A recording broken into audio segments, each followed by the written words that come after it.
নমস্কার বন্ধুরা, অপালার রান্নাঘরে সকলকে স্বাগত জানাই। আজ আমি আপনাদের জন্য নিয়ে এসেছি আরও একটি জলখাবারের রেসিপি। এটি খেতে যেমন সুস্বাদু হয়, বানানো তেমনই সহজ। তাহলে চলুন রেসিপিটা আমরা একবার দেখে নিই। দুটো সেদ্ধ আলু নিয়ে নিয়েছি। প্রথমেই আলু দুটোকে ভালোভাবে মেখে নিচ্ছি। এবার আলুর মধ্যে দিয়ে দিচ্ছি একটা ডিম। ডিমটাকে আলুর সঙ্গে ভালোভাবে মিশিয়ে নিলাম। দিয়ে দিলাম 1 চামচ নুন, 1 চামচ গোলমরিচ আর 2 চামচ চিলি ফ্লেক্স। এরপর 1 কাপ পরিমাণ আটা আর হাফ কাপ পরিমাণ ময়দা, এই সব কিছুকে ভালোভাবে আমি একবার মিশিয়ে নিচ্ছি।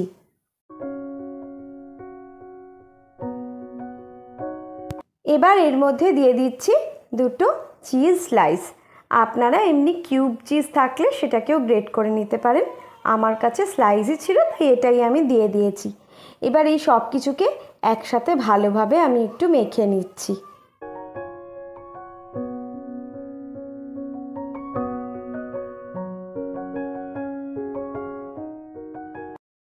এবার এর মধ্যে 1 টেবিল স্পুন মতো রিফাইন্ড অয়েল দিয়ে আরও একবার ভালোভাবে একটু মেখে নিলাম।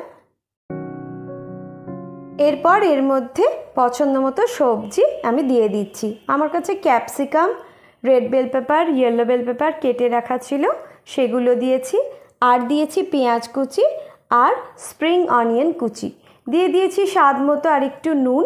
সব কিছুকে একবার ভালোভাবে আমি মিশিয়ে নিচ্ছি।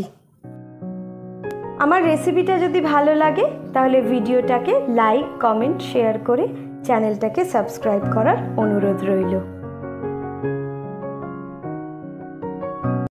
গ্যাসের ফ্লেম অন করে একটা ফ্রাইং প্যান বসিয়ে তাতে 1 টিস্পুন মতন রিফাইন্ড অয়েল দিয়ে দিলাম 1 হাতা এই মিশ্রণটাকে চেপে চেপে ভালোভাবে ছড়িয়ে এইভাবে গোল একটা আকার দিয়ে নিলাম। এবার এটাকে আমি পরোটার মতন ভেজে নিচ্ছি। আপনারা চাইলে এটাকে অন্য শেপেও ভাজতে পারেন।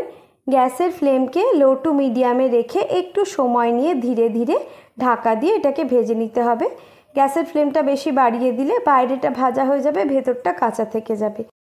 খুন্তি দিয়ে একটু ফুটো ফুটো করে নিয়েছিলাম যাতে ভেতরটাও ভালোভাবে ভাজা হয়ে যায়।